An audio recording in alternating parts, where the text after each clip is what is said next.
الحمد لله رب العالمين وأصلي وأسلم صلاة وتسليما يليقان بمقام أمير الأنبياء والمرسلين نبينا محمد صلى الله عليه وآله وصحبه وسلم. ‘Yan uwa masu kallon mu da sauraron mu ina mana gaisuwa irin ta addinin musulunci, assalamu alaikum wa rahmatullahi wa barakatuh. Godiya ta tabbata ga Allah subhanahu wa ta'ala da ya sake dawowa da mu wannan shiri namu na mu gudu tare mu tsira tare. Ka'idar gyara kayanka bai zanto sauke mu raba ba. Kamar yadda kuka sani, shiri ne da muke ɗauko ɗaya daga cikin muke ɗauko zunubai da ka iya gadarwa mutum fushin Allah ko azabar Allah, mu tattauna a kan shi ba don komai ba sai don mu guji wannan zunubi. To duba da yanayin shirin a yau ma mun sake zuwa da wani zunubi da muke so mu tunatar da 'yan uwa masu kallon mu da sauraron mu domin kar mu faɗa cikin shi.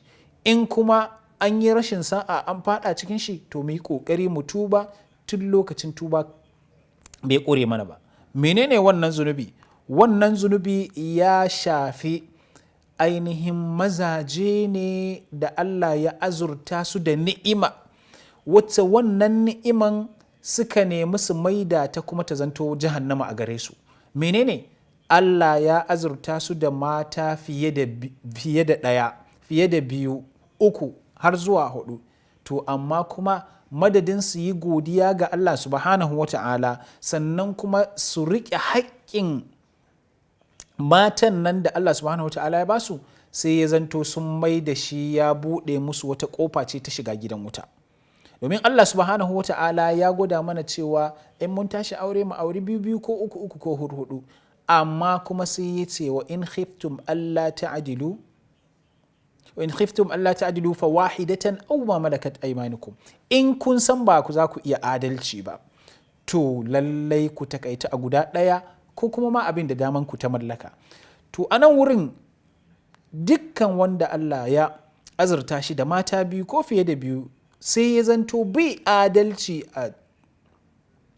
a tsakaninsu, to lallai fa ya buɗe wa kanshi wata ƙofa ta wuta, ya buɗe wa kanshi wani ainihin adres da za a gane shi ranar gobe kiyama, wata irin sifa wadda ana ganin mutum mai irin wannan sifar a ranar kiyama an gano cewa ga irin laifin da yi.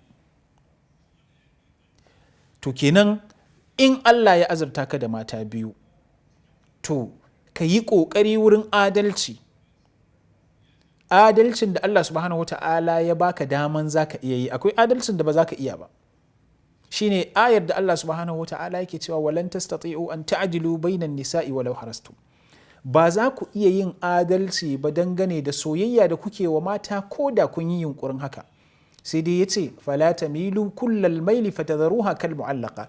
Kar ku karkata dukkan karkata ta yadda za ku nuna a zahiri so a zuciya yake, amma Allah bai kama ku da abin da yake cikin zuciya. Lokacin da ya fito fili ya bayyana, to anan ne Allah zai kama ku.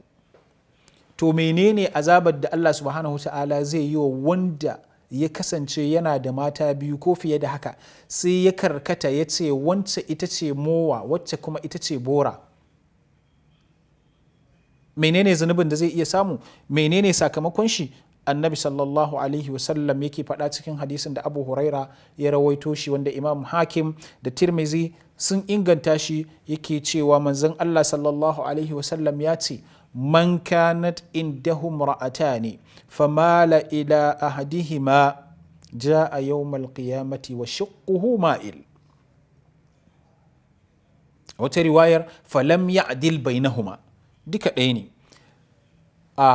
Duk wanda Allah ya azurta shi da mata biyu, sai ya karkata zuwa ɗaya ya kyale ɗaya, ma'ana ya mai da ɗaya mowa ya mai da ɗaya bora, ya zanto duk abin da zai yi a gidan ina wance, duk abin da zai yi a gidan ina wacce, waccan kuma an mai da ita ba mai mata ba mai miji ba mara miji ba. Tana da miji tun daga mijin, ba ta da miji ba ta samun haƙoƙin mata mai miji. To duk wanda ya kasance wannan shine halinsa, to ranar gobe kiyama zai zo da paralysis, shine shanyewan gefe ɗaya. Zai zo ranar gobe kiyama yana jan gefen jikin shi ɗaya. Duk wanda ka gan shi haka ranar gobe kiyama, to ga abin da yake yi shine ya fifita matar shi sawa'un amarya ya fifita akan uwar gida, ko uwar gida ana ganin an yi shekaru da ita ya fifita ta akan amarya, duk wadda ya yi zai zo ranar tashin alkiyama yana jan gefen shi. Allah subhanahu wa ta'ala ka kiyashe mu da irin wannan mugunya. Allah ka sa ka ba mu damar yin adalci a cikin abin da ka azurta mu, ka ba mu dama mu, ka ba mu damar yin adalci cikin matekunmu da yaranmu gaba ɗaya. Za mu tsaya a nan gurin insha Allahu, ku tare mu a shiri na gaba don jin ainihin sabon shiri. Wassalamu alaikum wa rahmatullahi wa barakatuh.